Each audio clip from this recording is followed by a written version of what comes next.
علیکم ورحمۃ اللہ وبرکاتہ۔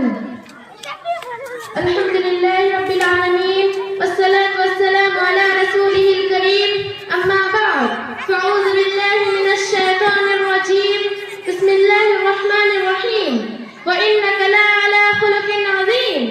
صدر ذی وقار، مشفیق مربی اساتذہ اکرام، حکم صاحبان، دور دراز سے تشریف فرما مہمانان کرام، اور میری دینی و ملی بھائی اور بہنوں اور معزز سامعین و سامعات، آج کے سالانہ تقابلی بزم میں میری تقریر کا عنوان ہے حسن اخلاق۔ ظالم سے لیا ظلم کا بدلہ نہ کسی وقت، ظالم سے لیا ظلم کا بدلہ نہ کسی وقت، مارا بھی تو اخلاق کی تلوار سے مارا۔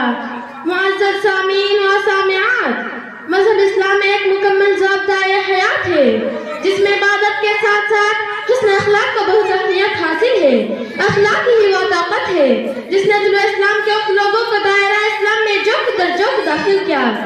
اسلام حسن اخلاق اور اس بات سے ترغیب دیتا ہے جو معاشرے میں خیر و بہبود کا سبب بنتی ہو، اور ہر اس بات سے روکتا ہے جو کسی بھی سرور و فتن اور کسی کی دل آزاری کا سبب بنتی ہو۔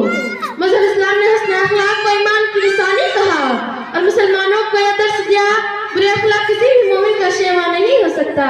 چنانچہ اللہ تعالیٰ نے اچھے اخلاق کو اپنانے اور برے اخلاق سے بچنے کی تاکید کرتے ہوئے فرمایا، ان اللہ یامر بالعدل والاحسان وایتاء ذی القربی وینہی عن الفحشاء والمنکر والبغی۔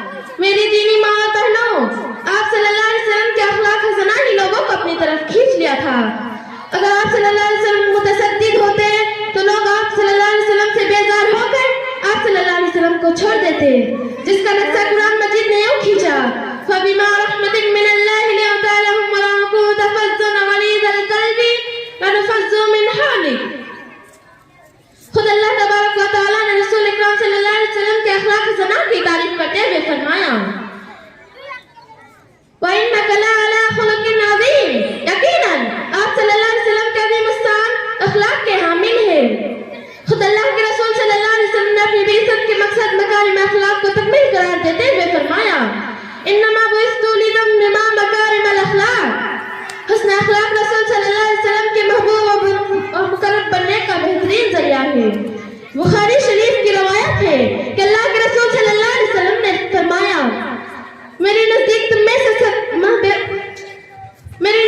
میں سے محبوب شخص وہ ہے جس کی عادت و اخلاق سب سے عمدہ ہو، اور کہیں تو کامل مومن کی پہچان اکمل المؤمنین ایمانا احسنهم خلقا کہا۔ جی ہاں، حسن اخلاق کے ذریعہ ہمیشہ روزہ رکھنے اور راتوں کو قیام کرنے والوں کا درجہ حاصل کر لیتا ہے۔ آپ صلی اللہ علیہ وسلم نے یہ بھی فرمایا کہ کل قیامت کے روز مومن بندے میں میزان عمل میں جو چیز سب سے زیادہ بھاری ہوگی وہ حسن اخلاق ہی ہوں گے۔ لہذا ہم حسن اخلاق اپنا وطیرہ بنائیں اور بد اخلاقی سے دور رہیں، کیونکہ حسن اخلاق کے تعلق حقوق العباد سے ہے، اور اللہ تعالیٰ نے حقوق العباد میں بہت محتاط رہنے کا حکم دیا ہے۔ میں اپنی تقریر کو شعر کے ساتھ ختم کرنا چاہتی ہوں۔ حسن کردار سے نور مجسم ہو جا، حسن کردار سے نور مجسم ہو جا، کہ ابلیس بھی تجھے دیکھے تو مسلمان ہو جائے۔